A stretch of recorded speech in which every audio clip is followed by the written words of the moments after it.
The insecure guy who thought if he acted tough, it made him look tough. Yeah. So until somebody actually puts their hands on you. Everybody's a tough guy until they're in a room full of tough guys, and then you learn real fast what it's all about. And it's humbling. You know? And again, it just goes back to what we were talking about a second ago. I think that's very important to be humbled like that as a man.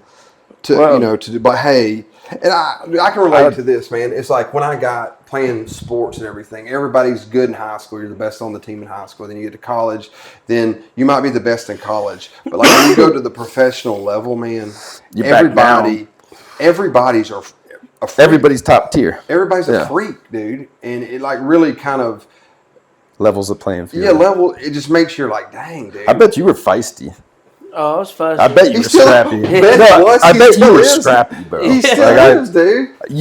You look like you can throw down. No homo. Men can look at other men and they can tell if they're a total fucking pushover or they would handle their shit. Yeah. And I know, like... Well, I've always been the small guy. I've always been the small guy in the room. You had to be scrappy. Yeah. You have to be tough. Yeah. That makes sense. As people would run their mouth, and back then I would have to be the one to be like, because guys are guys. We're going to fucking razz people for whatever. Yeah. So it's like, and then in a way, it's like I had something to prove. I'm like, oh, you're bigger than me? Watch this. Yeah. And then usually at the end of it, I got my ass whooped, or I did the ass whooping. Point, though. But but like still, you stood up. But still, and then later on, that bigger guy in the room never messed with me. Yeah, it's a earned respect. Yeah, that's the key, right? People are supposed to just respect others now because you earn respect. You know what I mean? When men come and sit at the table, we only listen to the opinion of the other man because they've earned our respect in some manner. Right. If I don't respect you, I don't give a fuck what you're saying. I don't want to hear one word of your opinion because I don't value it, because I don't respect you. But if you've earned my respect, and it don't have to be through violence. It can be through, like there's a million other integrity, of whatever. It can be a million things. Yeah, yes, this guy to do it. But it's just crazy in the fact you have to bring something to the table. Yeah, you do have to bring something to the table, and that's people think about it, especially we're talking about bravado a second ago. It's not just in a physical form. It's more like, and I'm talking, I mean, not in bringing something to the table in a physical form. I mean it in a sense of like you're talking about integrity of learning these things and how to navigate the world without using necessarily violence or just sheer, perseverance and hey, suck it up. And there are times, yes, you don't have to always use the hammer. You can use the screwdriver. You can use the screwdriver, or you be the nail sometimes. Right. You don't always have to be the hammer of that. And I mean, you see that all the time. It's like I think we weren't taught that. Huh? We weren't taught that. No, you're not. You're not taught that. You're taught that life teaches you that. If you're lucky. Life if you let it, because it will beat you down so much. You're like, well, maybe I shouldn't have acted out like that, or I should not said those hurtful things because I was angry, and otherwise you blame the world. Yeah. I mean, that's what Jeff. We went to Spirit Life today, and that's what Jeff was talking about. You saw Jeff? Yeah. How's he doing? He's great, but he's still bald and handsome. He's bald and handsome, man. But that's what he was talking about today. There's so many people in this world that just live on a negative aspect. So it's like blame and deflect. Yeah. And, oh, hey, how's life been, man? Oh, dude, it sucks. Like, this, that. Yeah. My wife banged the mailman. My car broke down. This, that, and the other. Everything's always bad. Everything's always out to get you. And I'm the victim. Yeah, and everything's always out to get you. Yeah. I'm like, bro. If the universe would just stop conspiring against me at every conceivable juncture, it'd be okay. Do you really think? And this is like, to me, I think that comes from a place from narcissism. I'm like, you really think you're that important that people care about what you're doing and are actively blocking your professional goals, your marital goal? Like, you think people are out to get you like that, man? Right. And I just don't think 8 billion people and they're worried about you. They're worried about you, man. Yeah. Like, come on, buddy. Yeah.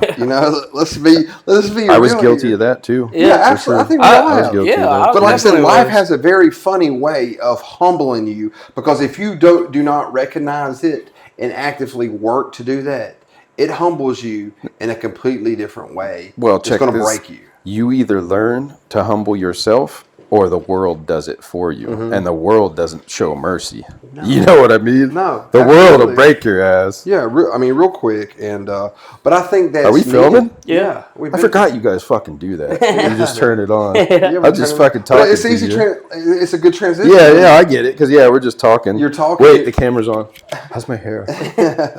You're always handsome.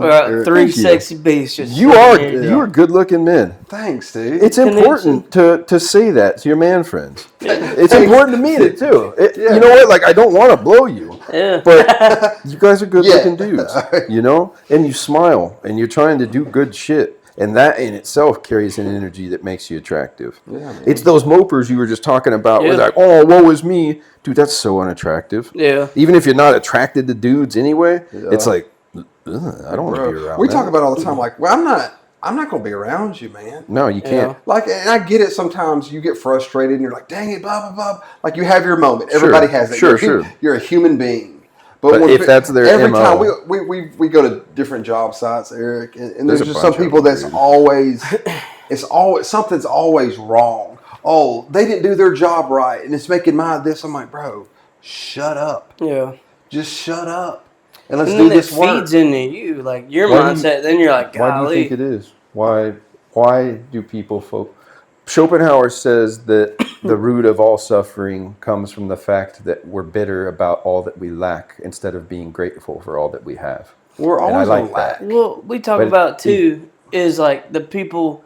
There's the people that we're made for more, right? So like, but made for more. Yeah, like to do more things in life. But people sit there and they think like they go for comfortability, like we talked about last time. Yeah. They want to be so comfortable, so they're like, "Oh man, I would love to own a business and things like that." But then they go ahead, they submit to working for somebody else, and then they're miserable, and then they wonder get why. stuck. You're right, dude. They get stuck, and they right. think, "Oh, well." Then they're like, "Oh, I now have to stay here now because." And then I have to please this person. I have to please this. They've dug themselves into a trench where comfortability. A trench of comfortability. Yeah. And they're like, "Oh, well, if I lose this job, then my wife's gonna leave me." Right. If I don't make enough. Yeah. Right. See, that makes sense because that means that even if they're not consciously aware of it in their subconscious, they know that they're not doing what they could. You don't want to be the fucking guy that knows he could have, but didn't. There's nothing that will eat at your soul more than that. Yeah. Even if you're well accomplished, you could have money and the family, have everything that they say would make you happy, and still have that innate self-loathing because you know that there's other things you wanted to do that you never had the courage to try to do. Yeah. That's one of the most common deathbed regrets is it's not the shit that they did, it's the shit that they never even tried to do because they were scared. Well, me and Chase talk about this. It's like, at what point do we cross, and I don't know this line, when now everything is about money. Everything's money driven. It's not about like, okay, what's the most badass jobs there are? Right. Like, dude, like which one would enrich me the most? Which one would I like the most? In my family, like, I'm not making the most money, but like, dude, it's cool as shit what I do, or I get to access to, or the people I get. That's how I feel about being here. Yeah, like I really do. It's just like, it doesn't pay great, but our success in the Western world. I can't really speak about the Eastern world. I think it's getting there, but it's not quietly the same. It's more about, being grounded. So really in the Western world, it's all about how much money do you have? Yes. That's how, and if you don't that's have our X measure amount of success. Dollars, especially with social media and everything's gauged off a number that we have created. Yeah. Right. To give value to that really is, we made it up. It's all made up. That's how we determine. We all made up. This is made up game. Isn't that funny? Today is Sunday. Isn't that funny? Tomorrow is Monday. It's a imaginary game that we all volunteer to play. And we put like, oh my gosh, he has X amount of numbers in his bank account. Let's that think means about that he matters more. Yeah, he matters more. Yeah, he matters more, or his status is here and everything. That's a real thing, dude. And it's just like, it's crazy to me. It's like, this is made up. We made up this game. We're pretending that this is. And I'm not saying like people that are into industries that have changed the world, like they have did, monumental things. But I'm just saying in your day-to-day in Coleman, Alabama, in Birmingham, Alabama, Atlanta, Baltimore, Salt Lake City, the people...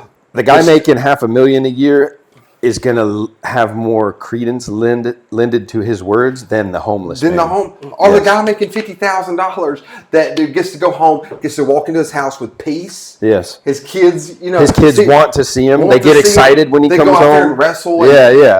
His wife loves blowing him. Yeah, dude. Yeah. He loves it. He's getting more life than somebody who's making $500,000. His buddy makes 10 times as much. Yeah, dude. But his wife doesn't talk to him anymore. She's never there. He doesn't know what his kid's on the verge of getting a favorite divorce. movie. Yeah. That's real shit, bro. But I'm saying, at what point? Go ahead, man. No, you're fine. I'm just saying, you don't have kids either, right? Sorry, go ahead. And I'm happy. I'm just kidding. Yeah. I'm just playing, man. I would love to, man, but that's another conversation. But whatever. I get that. But I was really thinking about this. I was talking to this chick the other day, and yeah, I talk to girls. Man. I'm a dirty skin. I'm not. They actually talk to you? Sometimes. Girls talk? For a moment, and then they're like, okay, see you later, dude. Yeah. I'm just fucking with you. But no, we were having a genuine conversation, and it was cool, because we were just like... Where'd you meet her? Places, you know what I mean? Places? Yeah, okay, places. never mind. Go on. Places, man. I get it. Yeah. I troll the battered women's shelters, too. Yeah. That's what, That's where I practice my shadow boxing outside the windows. But anyways, it's we were talking about what she does and this, and she's in finance. Nice. So she's successcul. And in smart. A way. And smart. Yeah, but she's still going to school. She wants to. Is she smart? Yeah. Yeah. Very Love smart. Those brains. Yeah. But anyways, we were just defining it was we want to be financially free, and she was telling me. You two were talking about what you want as a couple? No, just in life, general. dude. Yeah, okay. She's just a friend, honestly. It's not even a friend with potential. It would be cool, yeah, sure. But if not, that's okay too. Yeah, but at the same time, what's his name? To have conversations, especially with women, about things that aren't really necessarily talked about. You know what I'm saying? It's things that should be talked about before you have that commitment. Right. Yes. But it was what we're doing as a business, what she's wanting, future goal wise. But then we started talking about what defines happiness? I want to. She's like, well, I want to be successful and this and that. But then we kind of got into a conversation of being successful. What's being successful to people now? Is it having $1 million in the bank, this and that? To me, it's happiness. But as we talk about a lot, it's not. You can't always be happy. But here's the thing: is talking about the negative mindsets. I've been thinking about this, dude. You can't always be happy, but you can affirm a positive mindset. Yes. So instead of just being happy, you don't have to be happy, but you can be positive. That's attainable. Happiness is something it's not it's fleeting. Attainable. Yeah, it's a fleeting. I'm just happy. Yes. No, that's not real. Doesn't work you can be positive. Yeah. That can be attained all the time. You can say, all right. I was just telling my dad that. I know that's sucks, so crazy. Man. I know this sucks, but still, this is what I'm grateful for. Right. Exactly. You flip it. It's a reframe thing. Yeah. So I wish more couples had these conversations before they got committed. What's happiness to you? What's success to you? Right. And really talk about it to find out if that is indeed the partner that you want to have for the rest of your life. Because I believe in marriage. I know we were talking shit about it earlier. Yeah. I believe in the concept of marriage, partially because I'm a hopeless romantic. But we need that partner. We need that confidant that knows everything about us, everything, and who still fucking backs us. That's a marriage. Till death do you part. That's how it's supposed to be, but that's not it anymore. Anyways, So you two are talking about this, and you're not fucking. No. Just again, like with me, I try to be. It's not always a thing, but like me and Chris talk about it a lot too, man. It's like I do want a chick where it's like I feel like going at it in a friendship way is a lot more detailed. Like we're talking about is like you can learn about somebody. It's a good more, approach, and if it happens, it happens. Yeah, that's where I'm at, but bro. We like with women, especially with me, is like we have these conversations, and it's well, what do you do for a living? What do you do this? And it's like if she starts the conversation like that, the conversation's over. Yeah, but but being able to go into like a conversation of that because like it's like because most women and I don't want this to sound like very or like wrong, but she said this. No. Well, kind of in a way, but like a lot of women just think like that butterflies and rainbows. You know what I mean? Ponies and stickers and glitter. Right. Yeah. So it's like, and if you can't, it's like you can't attain this and that. Well, what do you? But we talk about this a lot too. What do you bring to the table? Yeah. Mm-hmm. What do they bring? That doesn't get asked. You don't have to bring, and you're an asshole if you ask that. Right. I'm saying you don't have to bring. People think it's material goods. Do you bring peace? But dude, that's the society we live in. If men don't provide something, if we don't bring anything, we don't have worth. That's what I'm saying. The only people that will love us no matter what is our mothers. You've seen that. Yeah. And that's, dude, there's so much truth in that. Yeah, absolutely. We have to bring something, but there are women out there. There are women that don't care about that shit. Yeah, there are. Yeah. 100%. They're just the minority. We're not saying, this ain't like a message to say, I hate women. No. I'm saying in my ways, like, it was cool to actually have a conversation. It's cool as fuck, dude. Yeah, I was like, damn, how old is she? She's 29. Dude, she's got her head on her shoulders, bro. Yeah. Dude, fucking put a rock on that thing, bro. Lock that shit up. I haven't even hung out with her. I'll DJ your wedding, and I can't even DJ. I'll learn just for you. DJ Knudtson. No, live. You let me do a fucking speech, and we're good to go. All right. Yeah, well, of course. It'll go down well. Yeah. Like, this faggot! You married this dude? What? I hope that you get to continue to talk to her. Yeah, but it would be cool. But But if not, that's okay. Yeah, but it's still... I feel like the conversation is what really, because we were talking about what we talk about, and like it was just like dicks and balls, right? Not really, but I wasn't talking about. Pump your numbers up, fucking rookies. Yeah, I know.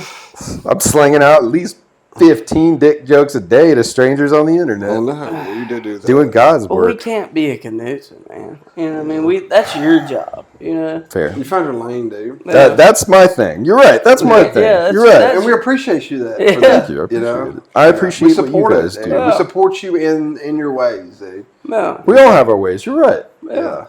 Absolutely. That's what you do. And then, you know, but... Either way, man. I can't do your thing. Yeah, that's your thing. Yeah. I can't do what Chris does. That's what I mean. That's cool. I like that. So find your thing and fucking be good at it. Yeah. Or shut the fuck up and get out of the way. Quit complaining. Quit bitching. We'll have like-minded people. You have to. It's really what I was trying to say. So wait though. There's that slippery slope. Do you want like-minded people or open-minded people? You want like-minded. Yeah, like-minded, but... Minded to a degree, but who also won't hesitate to challenge you or disagree with you in a constructive way. It's like, hey, we're climbing this mountain. That's our ultimate goal, is to get to the top of this mountain. You know, and that's everybody's goal, right? That's what I mean by like-minded in the fact of like-minded. So, common drive. Yeah, or common interest. I want to say common drive. That's my point. I'm trying to separate this because it's an important issue. If you have all separate, say, ideas or beliefs, you're going to get that echo chamber where you're bouncing. But if you all are going the same direction, then it doesn't matter what you think or do about anything. As like long as you're all heading the same way. You're all on the same trail and you're all trying to get to the same thing. You all have the same goal. The goal, same goal. There it is. And we're trying to pull, everybody's pulling in the right direction. But it's very important to be like, look, Chase, man, like, I don't see it like that. This is how I see it. You know, surround yourself with people who have common goals. And I think that's so, it's just, I think we're so scared, especially like with friends or even with family, to like disagree. Like, man, I don't see it that way. It's easier. I'm not saying my way's right or whatever, and without being offended or calling, or saying why I'm wrong, like, let's bounce this, because then we can both gain a new perspective on this problem or this goal that we can help each other, thus helping myself. People don't see it that way. They see it as adversarial to where it's like we're competing. They want to be right instead of understanding more. But I think competing is so very important, man. It is. Competing with not only yourself, and at the end of the day, it's not competing. The game of life is not competing. It's not a zero-sum game. It's me competing against yesterday or the other guy that I used to be. I'm trying to level up from him. And because at the end of the day, it's not me versus Chase or me versus you, or I'm trying to do better than you. I'm trying to say, you know what? Oh, man, I see where you're going. I want to go there, and I want to go a little. Let's go together, bro. Yeah, and I'm saying like, oh yeah, you did this. Well, you know what? I'm going to show you, and I'm going to do a little better, and then I'll motivate you to do. Yeah, the competition creates that. That fuel of like, nah, dude, it's important. I can't let Chase outdo me on this. Right. You know what I mean? Or if every UFC fighter weighed this, looked exact. That's such a healthy thing. It is not only in your occupation or the business world, but I think everything. You want a partner who challenges you, like a wife or whatever. Yeah, exactly. You want a partner who challenges your absolutely. And like because people that always go with the flow. Ball lickers. Yeah, but I'm saying like chill. Like I'm not saying like a chill guy that's just like kind of. I know what you mean. Whatever, but somebody that's just like we're on the same fucking same level. Like, bro, like what do you? That means you're down for anything, even if it's against what you truly believe in. That means they don't have integrity. And that's exactly. And I'm saying like that to me, that's sheepish in nature. And I find it fucking disgusting. Yeah. Like repulsive. And it's just like, man. And I'm not trying to judge, but it's just grow some fucking balls. Stand up for yourself. God damn it, you're pathetic. Yeah. And that was me talking to myself a while back. Well, dude, me and Chase can back me on this a lot of times. Like in our line of work, we deal with the like remodeling or anything. Gigolos remodel? Yeah, Gigolos remodel. Huh. Yeah. But with a wife, and the guy's like, just make her happy. I'm like, well, what do you want? He's like, I don't want it that way. I'm like, well, bro, like, stand the fuck up, man. Yes. Like, say, like, this ain't, because he's paying for it. Right. You know what I mean? He's paying for all this. People will do anything to avoid conflict. And I'm just like, man, like, and I'm not saying stand up in a asshole-ish way. You know what I'm saying? But look, dude, this is how I like it, and this is our You have thing. to draw a line in the sand. It's setting healthy boundaries. People think that stating their opinion or setting boundaries is some sort of it's against others. It's got nothing to do with anyone else. It's you setting boundaries for yourself, so that how can you ever expect to respect yourself or get respect from anyone else if you have no sense of self? You're just some amorphous blob that molds to its environment.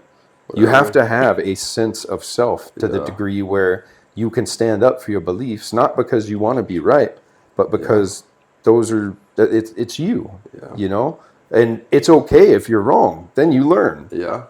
And remember the fucking. I think it's very important to admit and say, you know what? I had that wrong, my guy. I had that wrong. Accountability. Yeah, I had that wrong, man. Ownership. I wasn't doing it right. Ownership. And I learned, and I had to learn the hard way. But just saying, I was wrong. I was wrong. Up. Hey, I completely dropped the ball on that. Dude, you know how hard that was for me to say for my entire life? And it still is. Not anymore. Not for me. I fucking love when I'm wrong, because that means I'm about to learn something. Yeah, I'm serious. I'm dead. I love being wrong now. I'm like, wait, Because it's either, or I should say I love disagreeing with people because I'm either about to learn something or you know what I'm saying? But I can disagree with somebody and still be friends with them. That's how it should be. You know, instead of like, oh my God, so many relationships got lost. So-and-so's that. They're not like me, so I don't want nothing to do with them. Trump I'm like, I like people that are kind of, I won't say disagree, but like not how my worldview is. I like having other people that don't see it like that. So I'm like, man, I need to see a different perspective. Gives you a more well-rounded. And like the thing is, we say this all the time. It's like, I don't care necessarily what you do. I don't do it like that. Yeah. You know? And that's okay. And that's okay. Yeah. Like, that's okay. I'm still cool. Like, we can still be cool, bro. Yeah, dude. We still can talk about whatever. I tried to tell my dad that, right? Because he's really big anti-Trump guy. And I don't care either way. I try to tell him that. It's like, dude, whether we're getting fucked in the ass by the guy wearing the red tie or the guy with the blue tie, we're still getting fucked in the ass. That's what we should be upset about. Yeah. And so every time he brings up something negative about Trump, I respond in a way that challenges him, and he interprets that as me being a Trump supporter. Which, you know what? I like Trump. I think he's a funny motherfucker. Do I think he should be the president of the most powerful nation on earth? Ever. I mean, that's a different story. Well, I don't want to get into that. Because I'm not Democrat, I'm not Republican. I'm what they would call a rational anarchist. And that means that I follow the rules that I find tolerable, and the rules that I find intolerable, I break. That's it. It's that simple. Yeah. I don't think we should have a system that takes everything. Anyways, I don't want to get into politics, but with my dad, every time he says something snarky or mean about the man, I'm trying to get him to reframe things because him and I are a lot alike, and he's on this journey right now where he's trying to be more open-minded, and it's fucking awesome because most of his life, like me, he's been super stubborn and dead set in his ways. Yeah. He's like, I am who I am, and I'm not going to change. But he's not like that now. His eyes are opening, and it's fucking cool to see. And that just shows you it's never too late. It's never too late to start changing. Yeah. And he's really trying, but his one little hang up is fucking Trump. And so when he starts getting on that path, I try to reframe it in a way to where possibly he could see the other side. I'm like, you don't have to agree with the man, but you can acknowledge this, that, or the other. You don't have to fucking like his politics, but you can at least admit that maybe he did this right. And it doesn't mean you're an advocate for him. No. Well, I mean, it's just it's like having an adversary in a sense, like you respect, like say you're a UFC fighter, like whether you agree or disagree with them hands still can knock you out, right? Yeah, so I like that. That's perfect. Well, I was saying, like, so whether you agree or disagree, you still respect the things that they can do. I do not agree with your right hook, sir. Yeah, but it still doesn't matter. I love that. It still doesn't matter whether that is. And that's just recognizing what the fact of the matter is. Yes, that's what I'm trying to do. The fact of the matter. But I'll say this, and I wanted to do this. It's not coming through a sense of saying moral superiority. Like, I know all the answers. Yes, exactly. I know what's best always. But it's not about that. That's not the point. It's like, hey, like, do I have the ability to have a conversation with somebody who disagrees with me? Yes. Or whatever else like that. And not get mad. And not get mad. It's not a yelling match now. We can actually have a diverse conversation where we're bringing up legitimate points in an attempt to gain a better understanding of not only my my stance, but your stance as well. And we're enriching each other in the process. And like, I'm not, at the end of the day, what it should there's a 99% chance like I'm not going to agree with you, but it will offer me a different perspective. Some guy that loves sucking dick is trying to convince. He's never going to convince me that sucking dick is fun, but I'm not going to fault him for liking sucking dicks. You know what I mean? That's up to you, man, guy. That's what I'm saying. That's his jam. Yeah. He loves it. But I'm trying to teach my old man that. Not about the dick sucking. I'm trying to help him go on this journey like we're doing. Not that he needs help, but I can see his eyes are opening, and it fucking makes me excited because I'm at a point in my life where mine are too. And if him and I can share that as a father and son, dude, cool. I can't think of that would make me so fucking happy because his and our relationship is strong. He's my father, but we haven't always seen eye to eye because we're so alike. You know, when I was a teenager, I know everything. Fuck you, Dad. You know, and then that boiled over into adulthood where, anyways, father-son relationships. But at this point in our lives, if that's something we can share and help build each other, dude, I can't think of a cooler fucking relationship to have with a father. Like, how exciting. Yeah. Like, and how blessed am I to have that opportunity that first, I have a dad. 2, he's still in my life. 3, we're both trying to make our relationships and lives better together. Yeah. Fuck yeah, bro. That's God shit. Yeah. Hell yeah. Do you guys get along with your dads? I don't have my dad. No. Yeah. See, that's what I mean, dude. Yeah. People take shit for granted. Yeah, dude. I mean, he was a G, dude. I mean, I had a good relationship. He passed away? Yeah, he passed away. 3 years ago. I'm sorry. And I mean that. Yeah, man. And I definitely miss him, man. But I am thankful for a lot of things that, you know, growing up, man, I remember said, like, you know how your dad would embarrass you? Or he would say, you're like, dude, you don't know anything. And then the older I get, it like...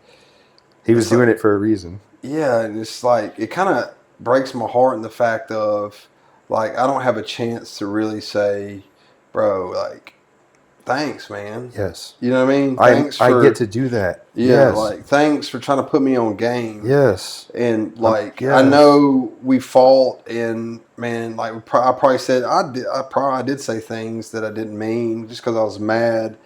But, like, you were really trying to put me on some real game. Yes. And I couldn't see that at the time, but now at 37, isn't that funny? I'm starting, and not that I mean, he was putting me on more game because he was older, up, but just like him putting me on that and like saying these things to me that I had no idea. Like I understood them, but I didn't understand them.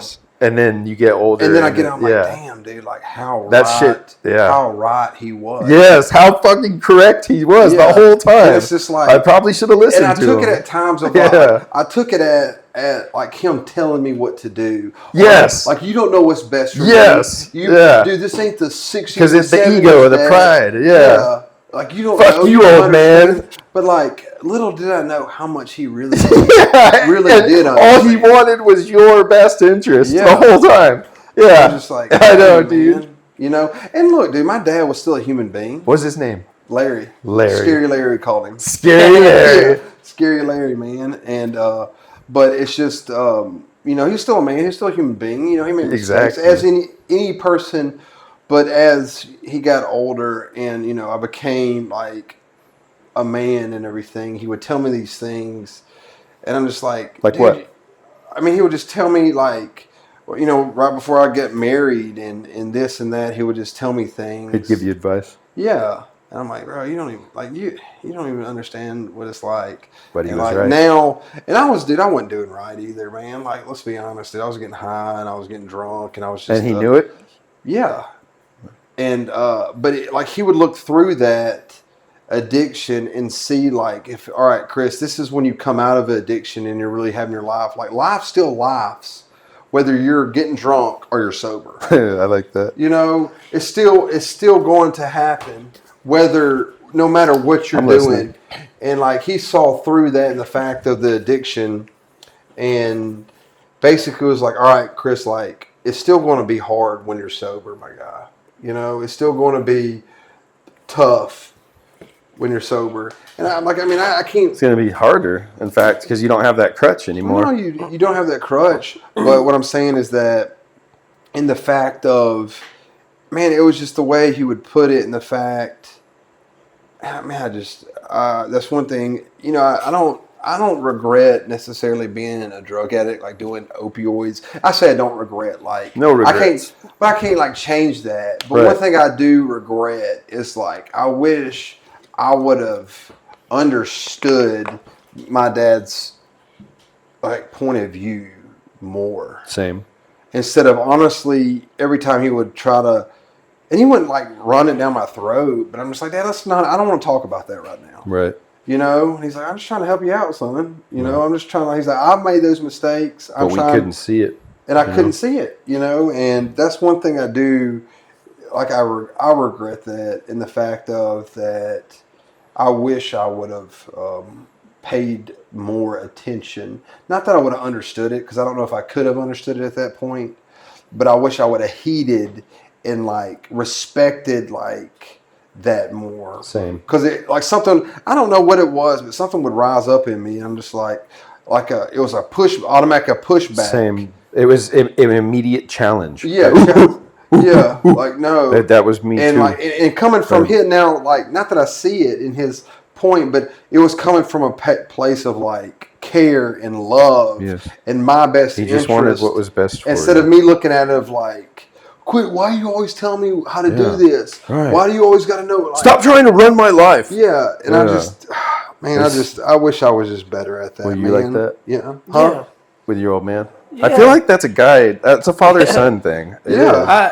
I was lucky and fortunate enough to have a few father figures, man. So fuck yeah, the more the better. Yeah. Kids these days don't even have one a lot of times. So, you know, and I had a conversation with my dad the other day that So he's still around? Yeah. What's his name? Jim. Yeah, he's out. Slim Jim. I was just gonna say that, you fucker. Or Scary Larry. A lot of his friends call him Yimmy. Call him what? Yimmy. Yimmy? Yeah. Like Jimmy? Yeah. Yimmy. Yimmy, yeah. But, you know, either way, we had a good conversation, man. You know, like. Do you talk often? Probably not as much as we should. You're right about that. But, you know, it's a. I'm gonna call my old man. I don't want to go into things. You don't have to. I don't want to say, because it's just long stories. But fuck yeah. You know, there's a lot of. I'm learning now in this point in my life that I have to make more time for the things that matter the most. Mm-hmm. My man. And you have to prioritize your time. Yeah. So, and a lot of, you know, because we've lost people, man.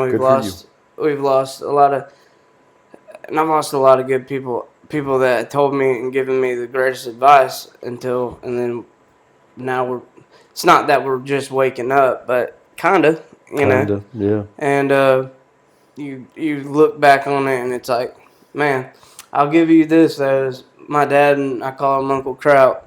He passed away from cancer a couple of years ago, but they would always tell me, and this is kind of dumb advice, but good advice, but they always told me, huh? No, go ahead. No, they said they would always tell me, Chase, do stupid shit, but don't be stupid. And it stuck with me forever. I like that. Yeah. You guys are fucking dropping them gold nuggets today. Yeah. But straight bangers. Yeah, but they do stupid shit, but don't be stupid. Yeah. Live life, but there's a lot of wisdom in that. Yeah. It's like you were saying earlier, it's important to fucking roughhouse. It's important to do stupid shit so we learn. But you don't want to be stupid as your baseline. Yeah, if a guy pulls a gun, I'm not going to try to fight the dude. Yeah. You know what I mean? Like, I'm out of here, bro. I'm trying to fight you. Give me your wallet. Take your shirt off. Let's go, bro. I'm like, no, I'm out of here, bro. I'm giving you my wallet, dude. Don't be stupid, you know? Yeah. That's funny. Like, you know. But it is. I think it's just, and I think I think it's coming back, though. It's coming back. The tides are starting to turn. For many years, there's a shift happening. The toxic masculinity, yes, there's a shift and everything. Happening. But I think that toxic masculinity started because real masculine men were silenced. Yeah, they were, and they were told to shut up. You don't know what's best. You're an idiot. And those men and those people, those influences, kind of like, all right. I don't think it was so much that they were silenced by an external force. I think they silenced themselves. Yeah, that's what I'm saying. Because they're smart. Well, I'm just saying they kind of took their okay. Yeah. Know what's up. We're gonna take a step back and let y'all fucking deal that fire. Put out that fire. And then it got to a point, and then people started realizing themselves. Yeah. Like, hey, we need that type of it, because there is such a thing as toxic masculinity. I agree with there that. is. No, there is. Because that's what I'm saying. It's like the thing. bull. Like toxic masculinity is the best way I can put it. It's like bullies, right? Yeah. Bullying's a good thing. All right. And I say that, hear me out. Bullying is a good thing because when you have a kid that always acts out and always says things, does things jokingly, and nobody ever steps up and pops his ass, he's going to take that into an adult. Yeah. And he's going to start terrorizing. He didn't learn that there's consequences. There's consequences to these things. And when I say bullying, and I don't mean it's not okay just because somebody's... I'm not saying that. But I know being in a locker room, you got out of line. Yeah. Or you started to a point, you're getting... And not just one guy. That's the implied threat I was talking about earlier, where men tend to negotiate better because there's always the implied threat that if you get out of line, it'll go to blows. Yeah. And so we're more civil because there's that implied threat. Well, I'm just saying, like, to those saying, just popping your mouth off at people and saying those reckless things, you're only going to get away with that a couple of times. Yeah, right. And then after that, it's game So that's on. what you mean by I don't think that's bullying. Though, right? I didn't know the right word to say. You know what I mean? It's important to get checked. Yeah. You for have sure. to get checked. 100%. And all of it, I don't care whether you think you're the most based, unbiased person. You need to get your ass checked. Dude, there's this show called Mr. In Between, and he's in an anger management group. And he's there because he hit this kid who spilled his daughter's ice cream. Long story. But he's like, well, why did you punch him in the face? Well, he was an asshole. Mm-hmm. Well, Rick, the world's full of assholes. And he's like, you know why, mate? Because we allow it. And I'm like, whoa, there's so much fucking... Yeah. The world is full of assholes because we allow it. Yeah. We allow it by not checking them. Yeah.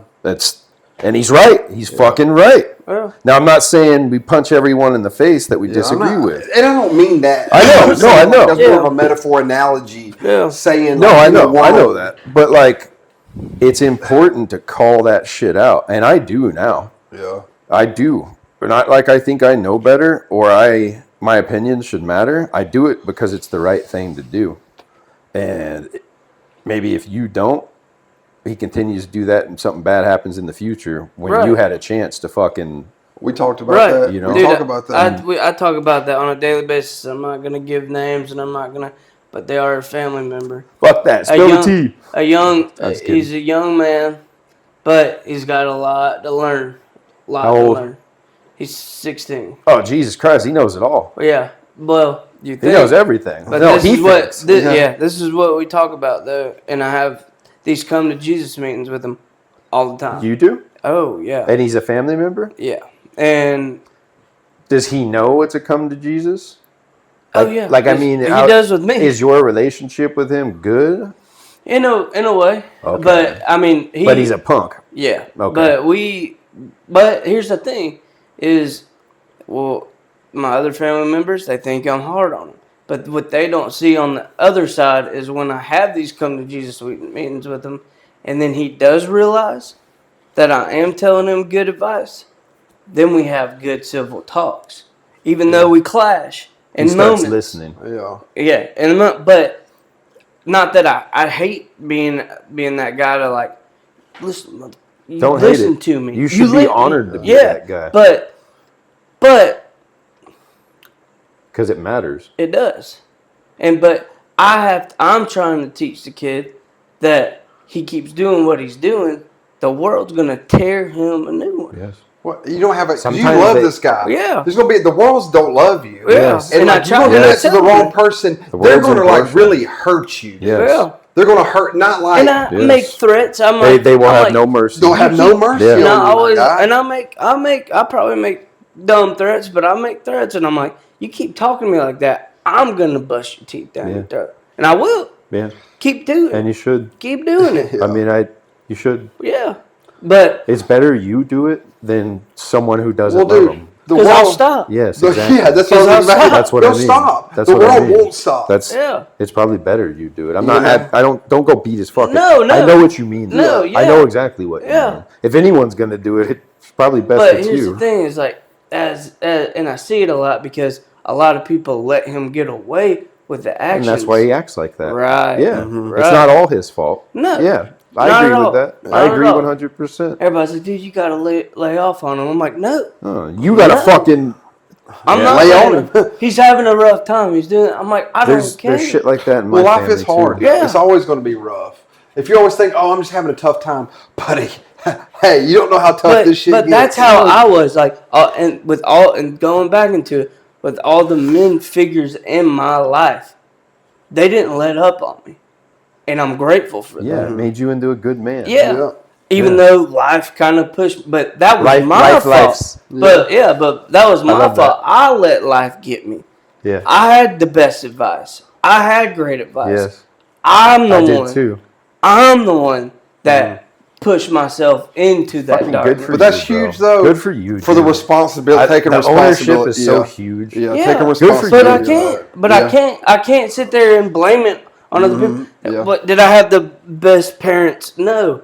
I still love them. Yeah. But I can't blame that on them. You can, but it ain't going to get you anywhere. I did for a long time. I did too. And that got you where... Yeah, and that got us to where we were. Yeah. I had all these things, all the excuses. Yeah. Pointing fingers.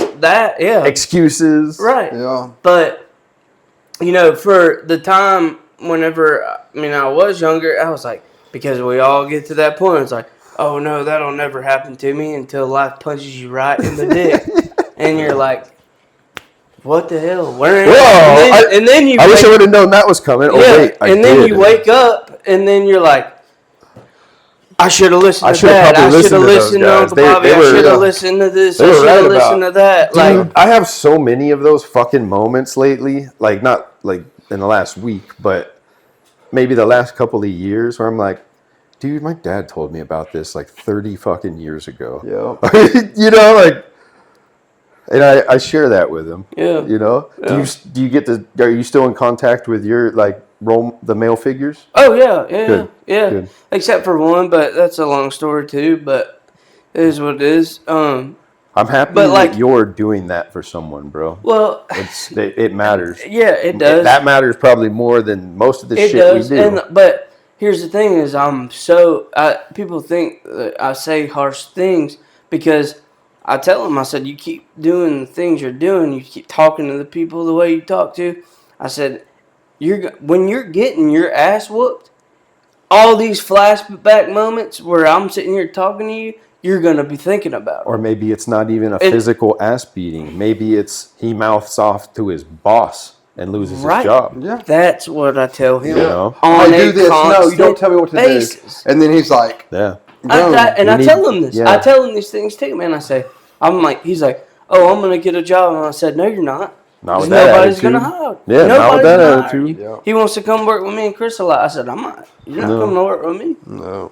Not until you change that fucking tude, bro. Yeah. Well, no, he said you said you can come work, but you're going to sweep up the whole time. That's how you should start. For $7 an hour, you're going to sweep the floor and do anything Chase or Chris asks you to do. If they say do 5 push-ups, you're going to do 5 push-ups. Go get a tool. Go get me some water. Like a hazing thing?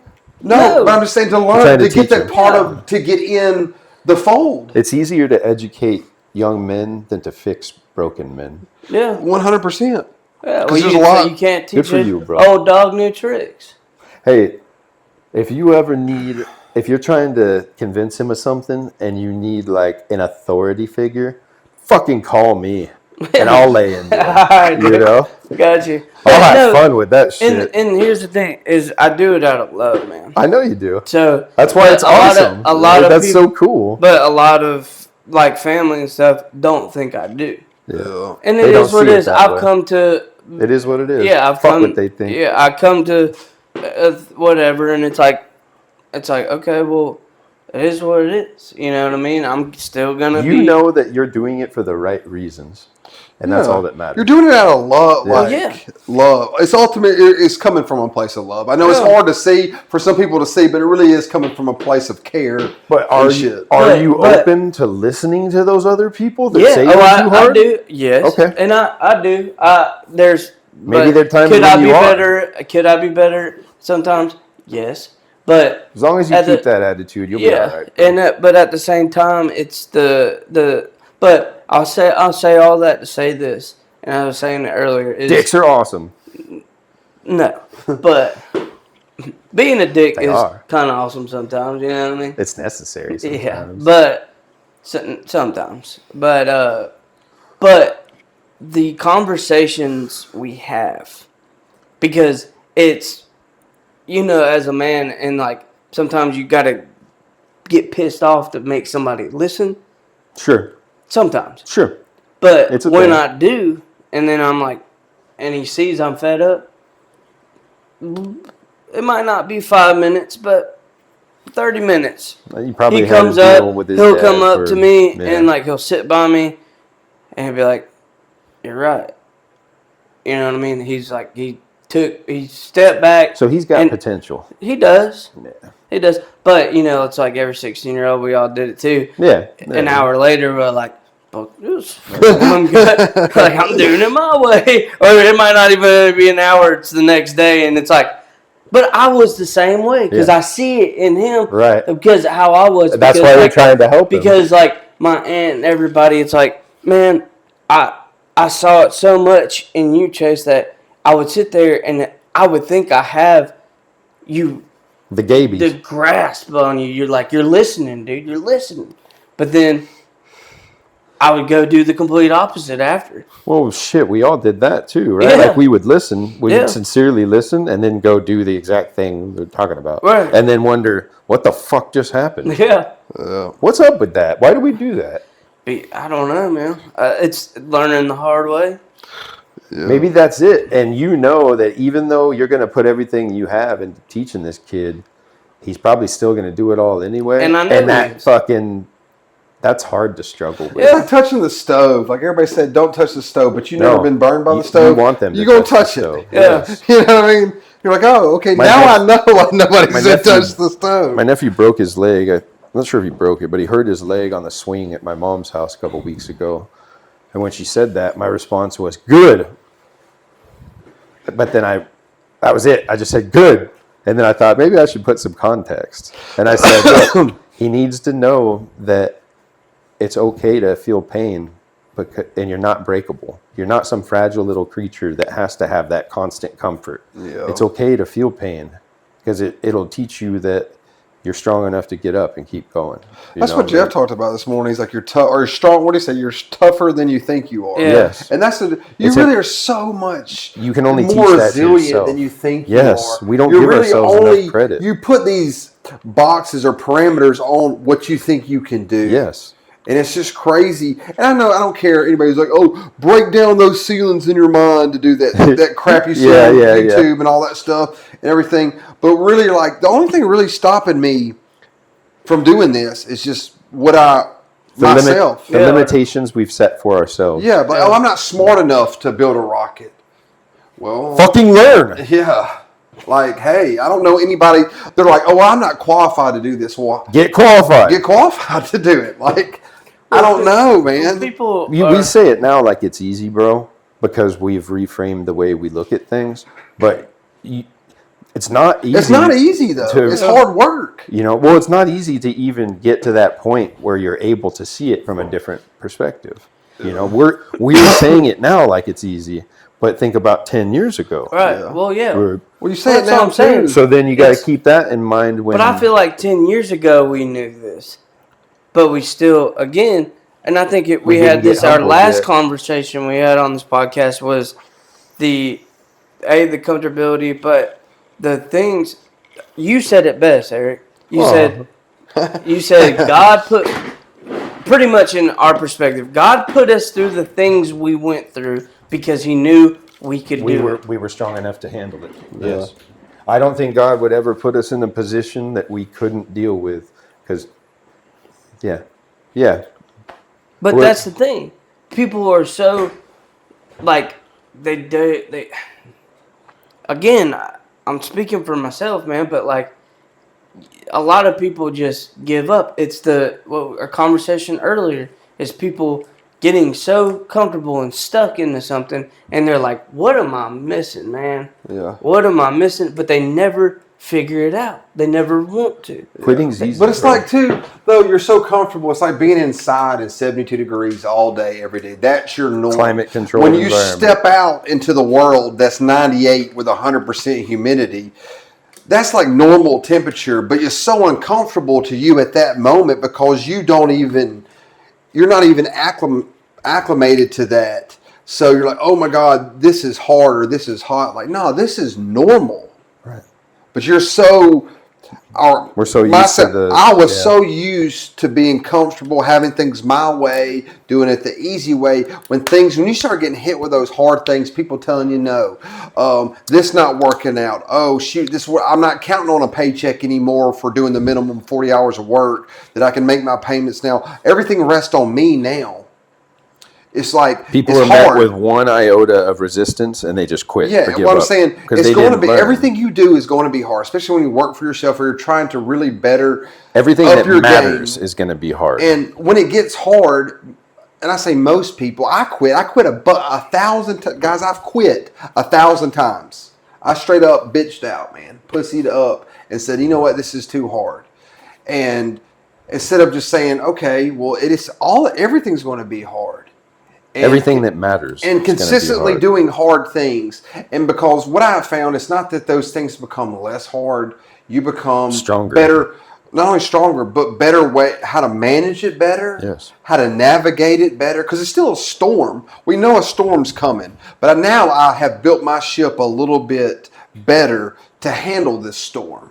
Not that it's immune from sinking or bad things are... can happen from it. But like, hey, maybe I should batten this down this time. Maybe I should open this up.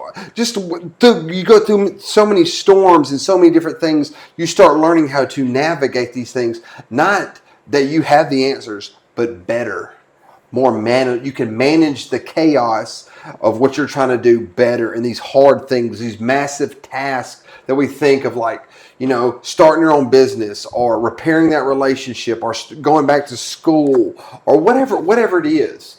Reaching out, or like you get arrested and your whole world is... What'd you get arrested for? No, I didn't get arrested. I know. I'm just joking. Oh, yeah, I've been arrested for a lot of different I know, things. bro. You and me both. a lot of fucking shit. But I'm just saying, it's so many different times in my life is to navigate those things. I thought they were so hard. But I wouldn't say... Isn't that funny? I don't say it like this is... arrogant, but it's like once you start walking it, once you start like going through the steps, you're like, man, it really wasn't as tough as I made it out. That's not arrogance; it's self-assurance. It's confidence, bro. Yeah, it's not arrogance. Like it kind of, because in your mind you build things up of like, oh my God, we realize that we got 96 boxes to put in this 12,000 square foot house. Oh my God, this is so hard. What are we going to do? And then you just get in there and you start doing it, and it starts. I want to say 90%. 70% of stuff just kind of works itself out by itself. It was mostly in your head. Yeah, it was just in your head, and you're just like, man. Isn't that funny? It's crazy. How we do that to ourselves? Yeah, and I'm just like, I just put myself through all this undue stress and worry. And I like run down the stairs and I'm like, Chase, dude, this is what we have to do. Like tripping out. Like I'm like all worried about like, dude, all right, we need to make sure X, Y, and Z's here, and we gotta have this. Let's do this. And he's like, bro, we'll figure it out. That's me. I'm like, Chris, that's me. It's good. I'm like, where does this come from, dude? I'm like, you've been upstairs for 45 minutes, napped up in your room, and you're freaking out, man. Yeah, dude, I'll come running. You're isolating, dude. You're isolating. I'll come running downstairs, bro. You're isolating. And they'll be like, yeah. I'm like, a ship is safest at harbor, but that's not what ships were made for. It's designed to be out there, man. So, I mean, honestly, I forgot what I was going to fucking say. I've had like 10 things to say. But no, what were we saying before that?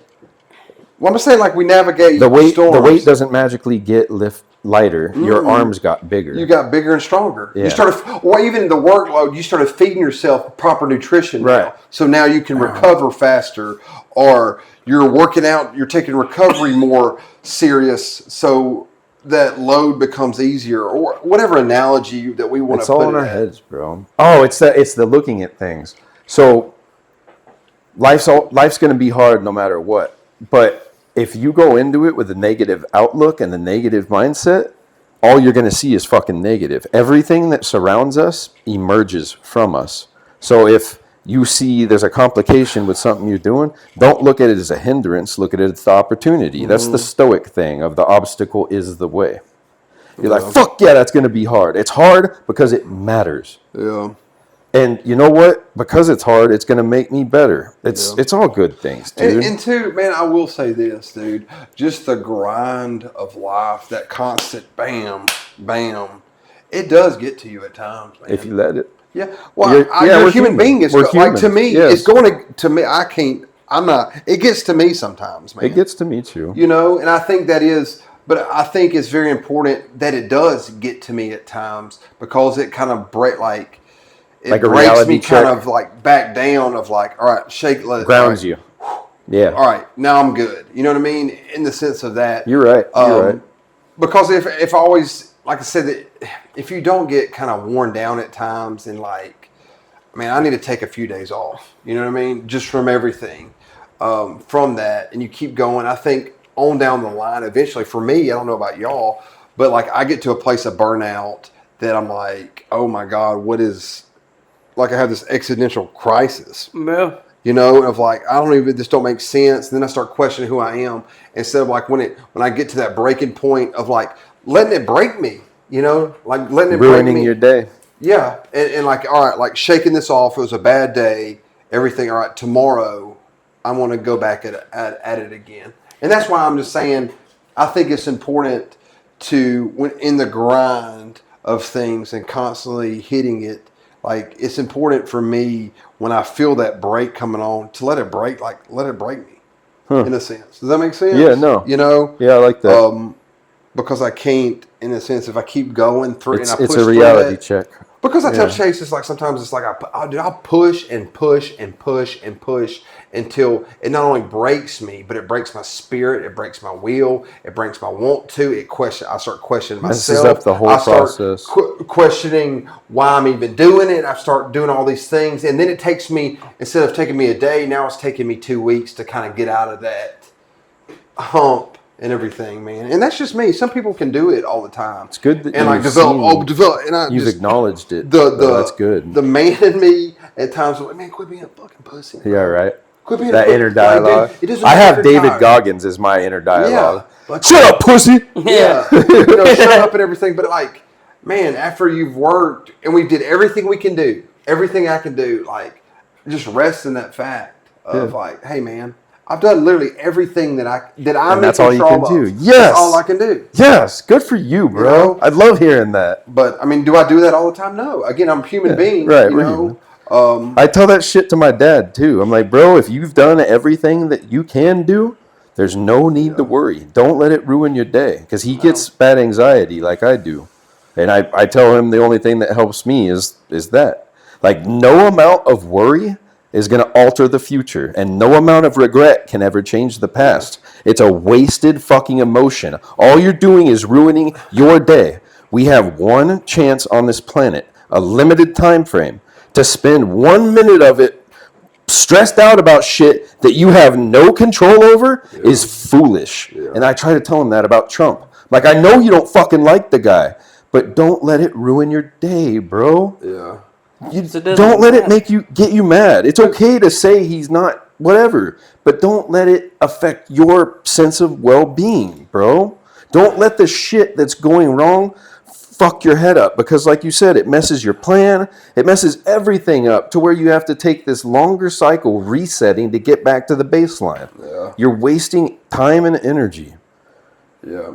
And what I've found too is, again, it's not like I don't say these things like I have attained these things or I have them under control, because I'm just, again, I'm still working on these things. But it's like what I found is like when I get to a point of doing everything I know how to do, me trying to figure out what I can do more does not benefit me more. Does that make sense?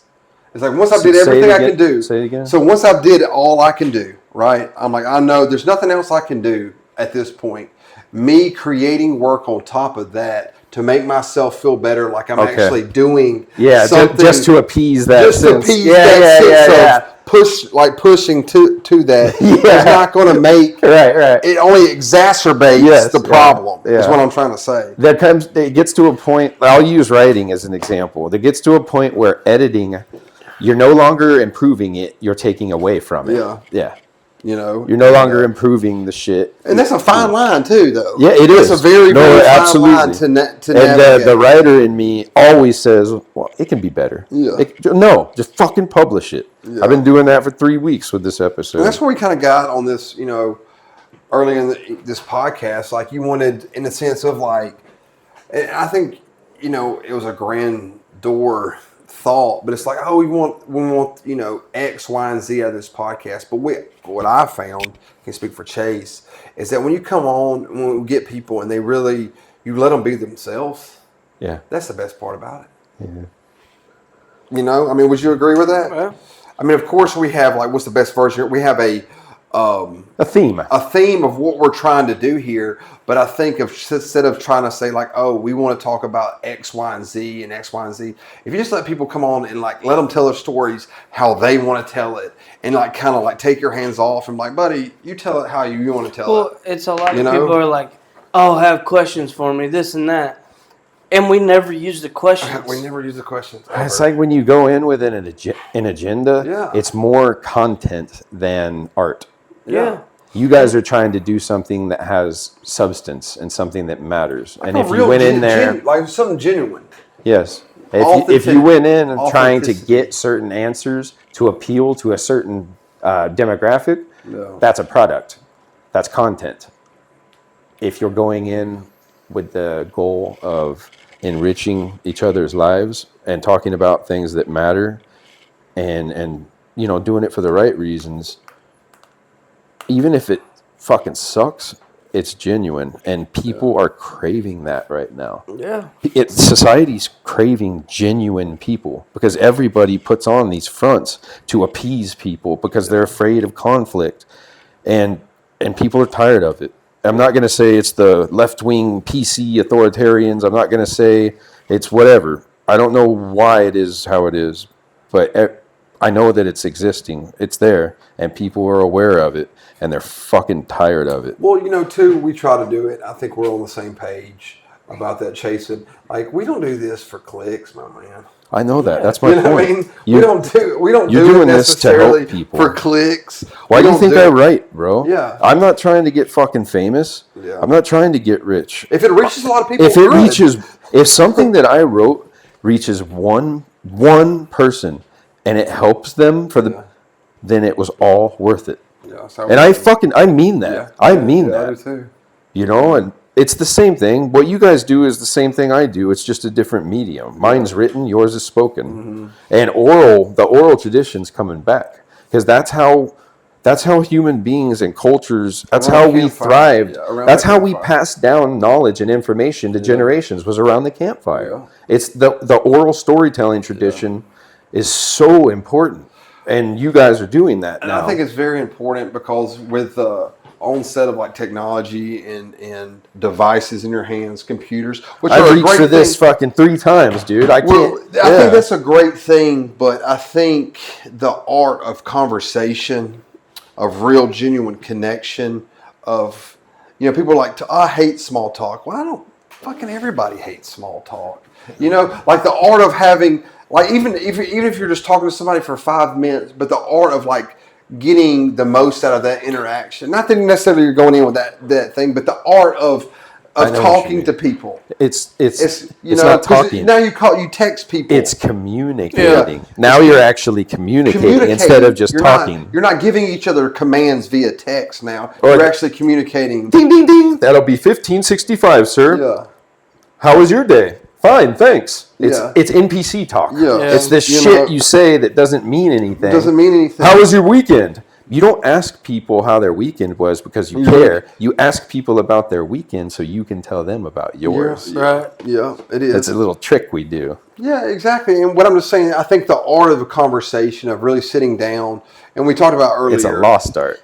Yes, of whether both sides, all demographics, socioeconomic people, and all this stuff of hey, let's cut all that both of us are human beings right now. Last time I checked. No gays though. Yeah. Yeah. Or Jews. F the Jews, dude. Just kidding, guys. We love the Jews, dude. Yeah, they're cool. Yeah. Probably. I don't let them around me. But I'm just saying, I think it's very important. Not, I guess, just for me, because that is something that connects us on the most rudimentary level. Yeah. Is looking somebody in their eyes when you talk to them. The body language, your body language on how you communicate with somebody. It's a connection. Just 70% of all communication Body is language. done non-verbally. Yeah, body but language. you cannot get that through a text Yeah. or an email or any of that other stuff. You can't emphasize tone. I can say fuck you in 5 different ways and have it mean 5 different things depending on the context. Yeah. Fuck you. Fuck you, bro. Fuck you. Yeah. You know what I mean? Like there's so many different things. It's that human connection. Yeah. Like when you guys are telling me stories about you with your cousin, the 16-year-old punk, and like you and your old man, and I get excited. I can feel it. Yeah. That's human connection. Yeah. And sure, you can tell me that over the phone, Yeah. and I it's can still read a a cool story story, on the screen. and that's still cool. Yeah. But experiencing it is like when you truly get to be a part of the human race. And it was crazy, man. I know this is when we'd be all drinking in college and stuff. You'd walk in a room and like everybody would be looking down. But when I was in high school, looking at their wieners, looking down at their phones. Oh, that's everywhere. Yeah, that's what everybody's it's looking fucking at their zombies. Yeah, looking at their phones. I'm guilty of that too, And, bro. I am too. I'm not saying there's anything. I'm always me on too. that. But in high school, there wasn't phones, and everybody's like, Right. You're right. I'm so glad we didn't have phones, bro. We would have recorded all that stupid shit we always but did. I'm glad it. But then you had like real experiences. I was the with mecca. I'm thankful. I got phones right at We the got end, lucky. We started getting them. I was like 17. I was 16 when I got, but it was straight up just a phone. Yeah. You could call. You could play that snake game, that cool snake game. Yeah. Smartphones didn't come out until 2010. Yeah. Like I'm so iPhone. thankful. Yeah. I'm so thankful for that. Which is, I mean, I was 15 years ago, but I mean, I just graduated college. Right. But everybody's still like, that was the first iPhone, 2010. It wasn't the norm. Yeah, it wasn't the norm. Now it is the main you source. You have to have the. That's how people date. It's everything. Well, it's how you get your groceries. It's how you find jobs. Yep. It's via that. And that's a huge thing I know, and you could call us old school, not that we're trying to be, but like if I'm about to do business with somebody or get real, like we gonna sit down in person. It's not old school. It's just like I want to see what you about, bro. It's about that connection. I want to look at you. It's the connection, you just know? for a I different look reason. at you, man. You know, every job that I've ever gotten has been done, I guess, except for getting into the line trade. Every job that I had besides that was me going in, meeting the person who hires, and introducing myself. Like it wasn't putting in applications on fucking Indeed. Yeah. It wasn't shit like that. I walked into the building, handed them my application. Hi, my name's Eric. I want to sell dildos or whatever. Yeah. You know? The biggest ones you got. Let me tell you, if there's a man that can sling some of them things, it's this guy. that's on the guy. Let's think about that, right? Where there's kids who were born, and since they've been able to have the ability, have been fucking around on the screen. That's where all their friends are and their social network. And then you go, they graduate high school, they get put into college, and now they're all of a sudden in this social environment that they have no real training for. Because, I mean, public school, I don't even know about that. But you get these kids in a situation where they haven't developed any skills at relationships, and then wonder why they're fucking anxiety-ridden wrecks, and wonder why there's the drug epidemic, because people are trying to cope with a reality they weren't taught to deal with. Yeah. It's not a coincidence. Like, there's so much that's fucked up about our society that people forget how great it is. And we take it for granted because like we have that climate controlled environment. We don't think twice about it. When you're a water or when you're a fish, you're not concerned about the water. You exist in the water. Yeah. We exist in this culture that's been taught these things our entire lives, and we get to this point where we've had the the perspective shift and realize it's all fucking bullshit. And the game is rigged. This game that we're supposed to get good at playing, it's fucking rigged. Yeah. And then they tell you to be a good man and a decent human, and you try to reconcile that, and it drives you to fucking drinking or drugs or whatever it is as a coping mechanism. But I think it's important, even more important for men like us or women, whatever, if they do get to a point in their life where they've had that perspective change and they're doing better, it is incumbent upon them to try to help other people do that as well. Yeah. Not because you're trying to force an opinion on them or an outlook, but because of the human connection. You know that they're human beings, which means they feel the same goddamn way as you. Mm-hmm. If you don't try to help, then you're part of the problem. Right? If you don't try to help, knowing that you can, you are part of the problem. I'm not saying that kids starving in Africa is my fault or slavery was my fault or whatever. But what I'm saying is not actively trying to share things that could potentially help others is the same as being responsible for what's hurting them in the first place, to a degree. Does that make sense? Yeah, it makes sense. That's why I've said it over and over, but it's important what you guys are doing. This thing, it matters. Yeah. That shit you're doing with him, it matters so much. It makes me want to fucking cry, dude. Mm-hmm. I do. I cried at fucking Futurama. I'm not lying.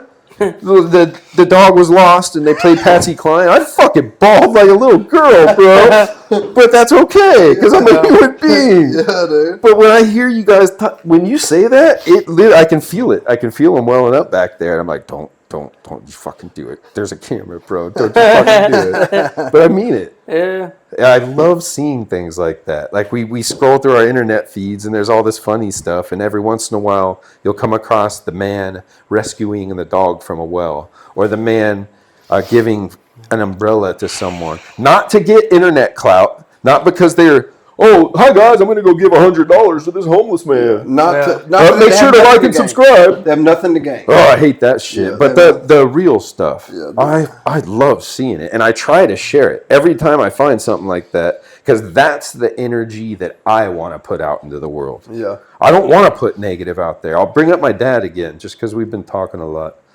He did something the other day, or he texted me, and it was a text. Let me look, just real quick. Not talking shit, Pops, or calling you out. I use you as an example. She's probably going to watch this. I use you as an example because I'm proud of you, and you are my model for what a good man is. So hey, shout out Eric's Pops. He's a good dude. His name's Scott. He's in California. Shout out Scott from California, Eric's dad. Thanks for not pulling Knudtson? Out. So Is it Scott Knudtson? Scott Knudtson. Scott Knudtson. Yeah, dude. What's up, Mr. Knudtson of the Knudtson? Yeah, dude. Dad of Knudtson, dude. Heck okay. Yeah. So he sends me an Instagram link and says, "Good day. This is what I mean when I say that enabling bad behavior is wrong." The context is the night before, we were talking about Trump, because he brought him up, and he was like, it doesn't matter, because I was doing a perspective shift, what he's doing is wrong. And there's a difference between right and wrong, and it's wrong. I'm like, Pops, I understand that it's wrong, but you allowing it to make you angry is not okay. I agree with you, but he couldn't hear, he couldn't see that I was in 100% agreement with him. Yeah. He was ignoring the important part, but then the next morning he sent me that. Good day. This is what I mean when I say enabling bad behavior is wrong, with a link. And my response was Marcus Aurelius. Waste no more time arguing what a good man should be. Be one. And then I said, we can only control our actions. So while I get that it's okay to acknowledge a wrongdoing, to assign it any further level of attention is redundant and unnecessary. Just let it go. Because I'm not even going to acknowledge. I know that what he sent is him in a negative outlook. Mm-hmm. Not that he's wrong for the way he feels. Mm-hmm. He's completely justified in feeling the way he feels. But it's an attempt to spread negativity. Not that that was his intention at all. I know it's not. He's trying to use that as an example of something him and I talked about. But it could have been reframed as he could have found a positive example and shared that. Say, this is what we need to see more of. And that's what I try to do. Yeah. I try to share examples of the positive as what we should do rather than an example of the negative as what we shouldn't do. There's enough fucking negative shit from every angle coming at us all day, every day. I've had my fill. I don't want to be around negative people. I don't want to... And that's not shutting myself off. That's not being closed-minded. That's an active and engaging effort in... I create the world around me. If I see negativity, everything's going to be negative. If I wake up in a bad mood with a negative attitude, everything's going to be bad. But if I wake up in that mindset like, hey man, we got a problem. There's 64 boxes that need to go in that room. It's not, oh no. It's, okay, how are we going to do this? Make a plan, work the plan. I hate that movie, but it's called The Night at the Museum. It was the last movie Robin Williams did before he died. And he plays like Teddy Roosevelt. Mm-hmm. And fucking Ben Stiller's running around the museum like a fucking chicken with his head cut off, all gay and shit. And then he says something to Teddy Roosevelt. And he breaks it down like this. He says, so you don't know what's going to happen tomorrow. And that terrifies you. But there's two types of people in the world. Oh my God, I don't know what's going to happen. Oh, I'm freaking out. Or, oh my God, I don't know what's going to happen. How exciting. Yeah. And that right there, those two outlooks, that perspective shift, that makes all the difference. It's not, oh, I have to go to work. I get to go to work. Yeah. Right. Oh, fuck, man, I got to go work out. Dude, I have legs. I can run. I'm healthy enough to go there. Yes. That's what I'm talking about, bro. It's a shift in the way you see things, and it literally changes. It gives me goosebumps. Well, dude, look, your thing that you said is comforting, not knowing what's going to happen. It's almost in a sense of like comforting, like I don't have to figure this out. Exactly. I don't even have to figure this out. If I have no control over it, it doesn't matter. Like, it's kind of in a sense of, like, okay. How exciting, bro. Like, man, I don't have to figure this out. Man. Yeah. You know? It's okay. I don't know if I can. And that's okay. And even if I could figure it out, I'll probably mess it up. Yeah. So it's just best that I just let it ride, man. Isn't that so much better than, fuck, I don't know what I'm freaking out, fuck. And it ruins the now. And really, that's all we have. There is no future. There is no past. There is only the now. Yeah, think about this. We're sitting here, like talking about stuff that matters. And like being sexy. Yeah. That's good shit, dude. Yeah. That's like working out, dude. Well, we're here. We're alive. We can use bad shit that happened to us to be better men. And we can cuss. We can say naughty words. Heck yeah, dude. Think about that. We're alive, dude. Yeah, that's cool. That's cool as shit. Yeah, dude. Well, I like what you said though, and that I don't do it a lot as a person, but I try to sometimes. Me and Chris have the ability. I've had the ability for a long time. To what? Like, where I'm going with it is to use. Now we're not promised tomorrow, obviously, but we have the capability of asteroid can come through that thing right now. Of using tomorrow as a, like you said, it's like. Oh, to like put stuff off? Yeah. I'll just do it tomorrow. Yeah, but there's sometimes that's a good thing because say we're at work, and I just use this as an example, and I've learned this. It's when things are going to, like, it's just, everything's just, the day is just gone to shit, right? And, like, you're just sitting clusterfuck. Yeah, you're just sitting there and nothing, I mean, in your mind, this, that, now you can calm it down. Those days happen. But still, even if you do calm it down and it's like, God, dude, this still not going. What I've learned is to take the time, because I'm able to, and get back to it tomorrow. Because then I come with a clear mind. Okay. I come with a clear head. I got time to go. I don't have to do it right now. Yeah, it can be done tomorrow. Yeah, and it's probably a better idea to do it tomorrow. And I can clear my head and think about it. I like that. And what I need to do, because 9 times out of 10, I'll be sitting at home and Chris will go and I'm like, that's how I'm going to do it, dude. Because I can sit there and figure out, we deal with intricate things. So like hindsight. Yeah. And I'm like, I don't know how you're right. We're going to do that. So sometimes procrastination can be good. I won't say it's procrastinating. No. But yeah, that's not procrastinating. I won't say it's that's fucking strategy. Yeah. But sometimes things take time. So sometimes you got to, in time's in essence, of course, but sometimes you got to use that time if you're using it wisely, and it just shit takes time. You have to like ground yourself sometimes. I know I do, because like I start thinking about 1,000 things, and then I think about all the wrong things except for the one thing I really need to think about. You think of 1,000 ways to do it, and you end up accomplishing nothing. Right. Yeah. And then so it's like I go and I sit down. Sometimes it takes me a week, dude, to like really figure stuff out. Chris sees it all the time, because I'll be like, we'll have a conversation, dude, and then a week later I bring it back up and he's like, can't imagine the first time you slept with a chick, bro. It's like, 1 week later. How does this work? Yeah. She's just sitting there trying to do her nails. Yeah. I'm just kidding. No. I love what you're saying. It's the truth, dude, because like I don't know. It's just how my mind works, but like you're analytical.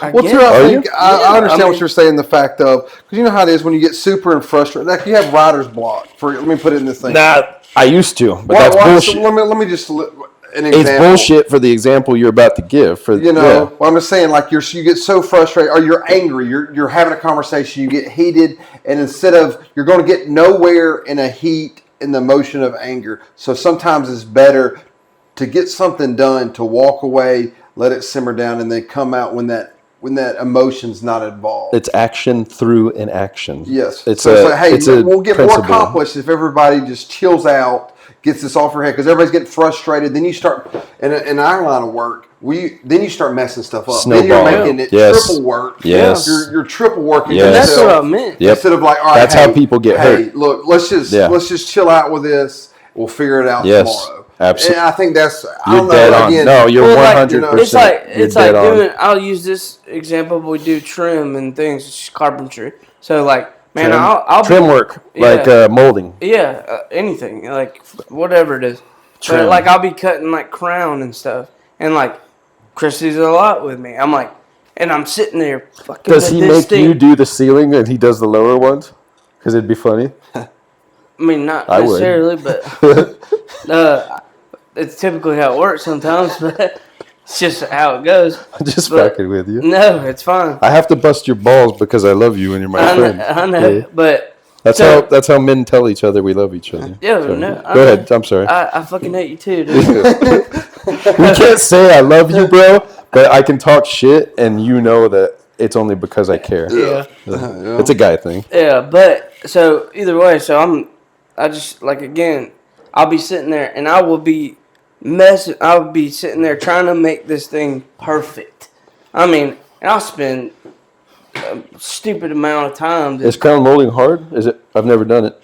Yeah, it's extremely hard. Because it's got to be precise. Yeah. It's really hard, especially in ceilings and things. But you can sit there, and I'm not a perfectionist, man, but like I like to make things. It's okay to be a perfectionist in your trade like that. It's good to have pride in your work. Yeah, it's important. But I also take way too much time on things because I sit there and I'll think about that one thing, and when all I got to do is step away. But I tell myself this all the time, but I still do the opposite. Again, what we were talking about is but I find myself still doing it, and I do it all the time. How do we and fix I know that? I do it, but then I'm sitting at home. That's when I'm like, dude, why? And I'll think to myself, how do we fix that? Because I'm guilty of that too. I'm still figuring it out. I really am. I think if we look about it, it's because what really is the problem is not a problem. We're problem solvers, right? Well, we have to be sometimes. So therefore, what I've learned is to take that time, because if I don't have to do it till tomorrow, or if I can figure something out, if I can take time, unless sometimes it just comes to you and you're like, oh, we can do that like that. But sometimes it doesn't. The problem isn't the problem. It's your attitude about the problem that's the problem. Right. But also how my mind works, I don't know about y'all's. Dixon Donuts. Yeah. I know that's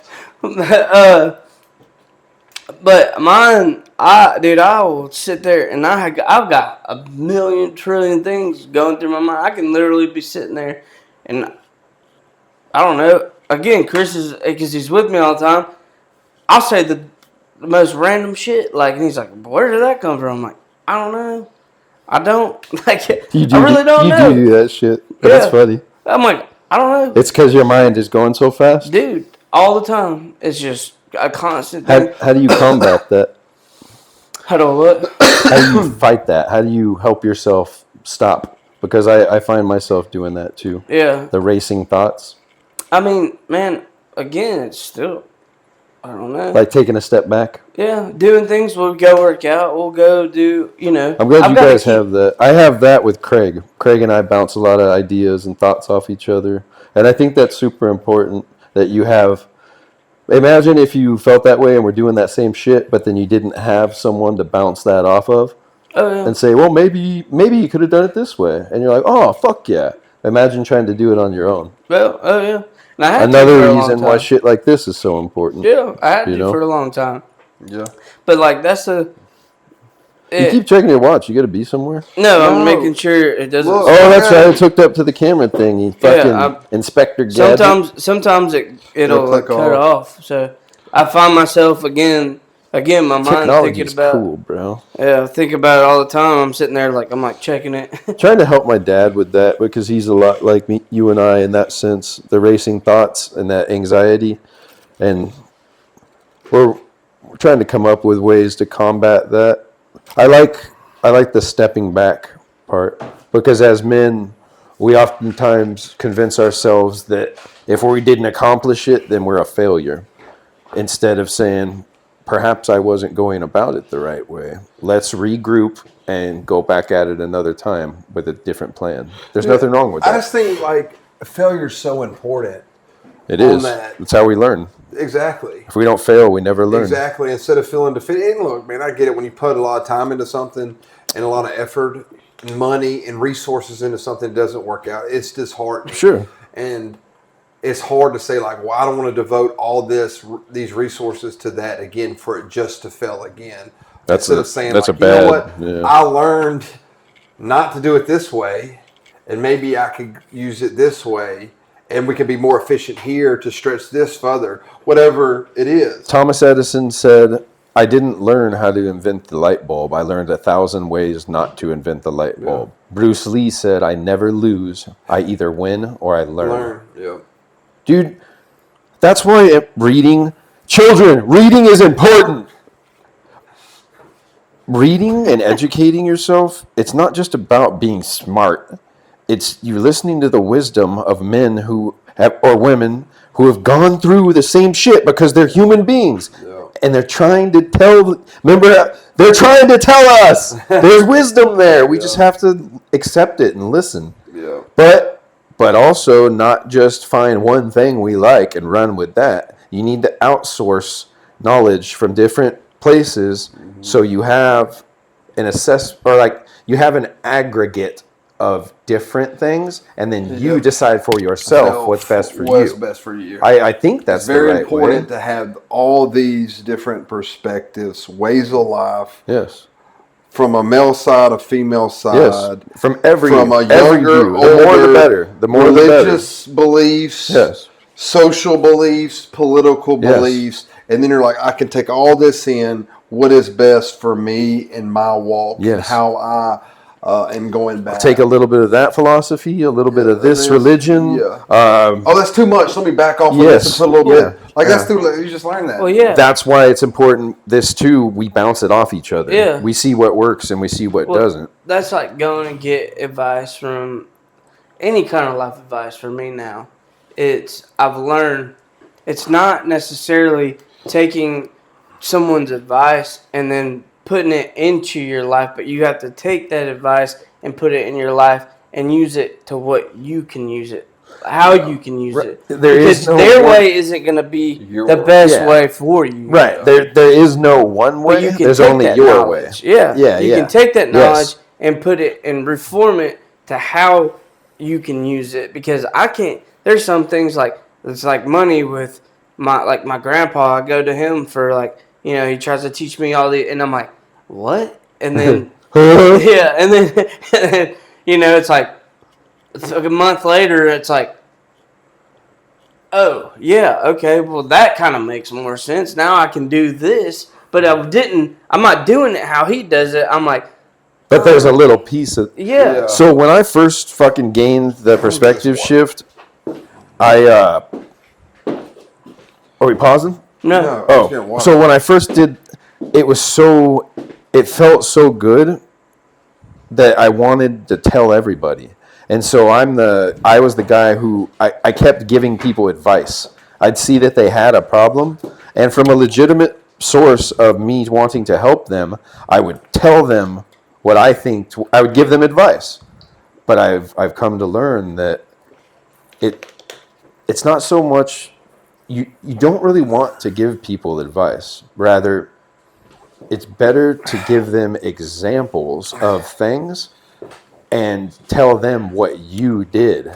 Say, well, I can share that. I can relate to that. And here's what I did. And so now you're actually still giving them advice, but you're framing it in a manner of something new. So not only does it, one, put both of you on the same playing field, and it shows that you're equals. You're not trying to be better than that person. And oh, well, here's what you need to do. It's not being a know-it-all. It's, hey, this is what worked for me. Maybe it won't work for you, but this worked for me. Yeah. And I feel like that it's a much better way to go about it, especially when we're trying to talk to men because of the pride thing. Mm-hmm. A lot of men desperately need help with stuff, but first, they'll never ask. And two, they're too stubborn to listen, even if you gave them the answer that they need. Yeah. Because maybe they're not ready or it's a pride thing. So with men, you do have to be, I'm not going to say subtle. You have to have a way of words when you say certain things to men because of that. You have to keep that in mind. And so you can't just offer advice. You have to give examples, and you can't just